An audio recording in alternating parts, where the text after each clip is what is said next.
राधा गांव की एक सीधी सादी लड़की थी जिसे बचपन से ही सच्चाई और ईमानदारी का पाठ पढ़ाया गया था। एक स्कूल मास्टर थे और माँ गृहिणी। राधा ने हमेशा सीखा कि झूठ से मिली जीत भी हार होती है। राधा बड़ी हो चुकी है, उसका शादी तय हो चुकी है। उसकी शादी पास के गांव के एक पढ़े लिखे युवक अमित से तय हुई तो पूरे परिवार में खुशी की लहर दौड़ गई। शादी बहुत धूमधाम से हुई और राधा अपने नए घर ससुराल में कदम रखा। ससुराल बड़ा था। सास, ससुर, देवर, ननद और अमित। ससुराल के लोग मिलनसार। घर का माहौल अलग था।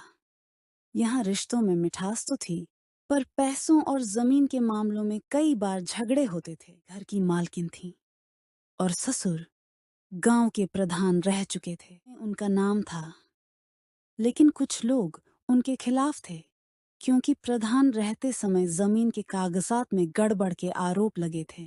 शादी के कुछ दिन बाद ही राधा ने देखा कि ससुराल में एक पुरानी जमीन के विवाद का मामला चल रहा है। पड़ोसी रामनाथ दावा कर रहे थे कि वह जमीन उनकी है, बस जमीन मेरी है, लेकिन धोखे से आपने अपनी नाम कर लिया है। जबकि कागजात राधा को ससुर के नाम पर थे। एक दिन ससुर ने राधा को बुलाया और कहा, तू पढ़ी लिखी है, ये कागज देख। इसमें कुछ तारीखें बदलनी हैं ताकि केस में हम जीत जाएं। राधा के हाथ में पुराने कागज आए और वह चौंक गई। कागज असली थे, लेकिन जमीन सच में रामनाथ की थी। जानती थी कि अगर तारीखें बदल देगी तो अदालत में झूठ साबित होगा और केस जीत सकते हैं, लेकिन यह गलत होगा। बाबूजी, माफ कीजिए, लेकिन मैं झूठे कागज नहीं बनाऊंगी।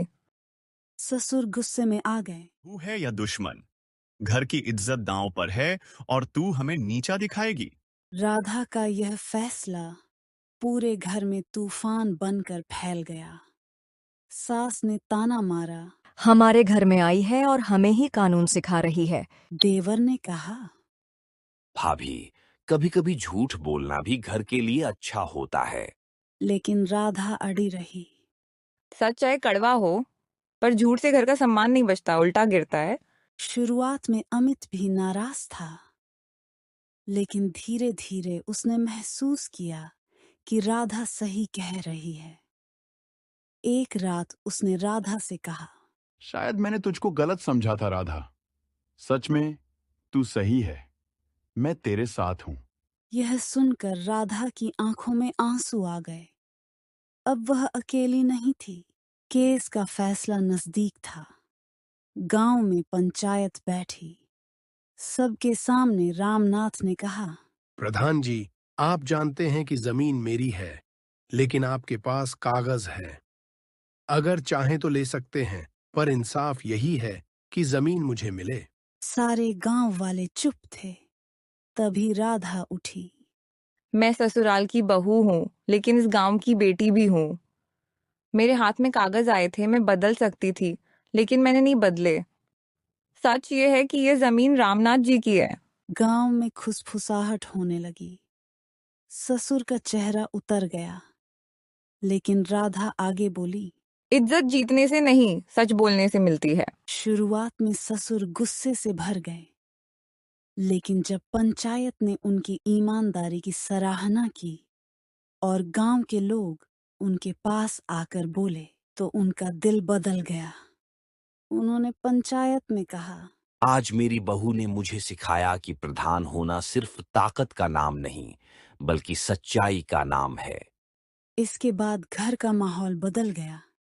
सास, जो पहले ताने देती थीं, अब गर्व से कहती।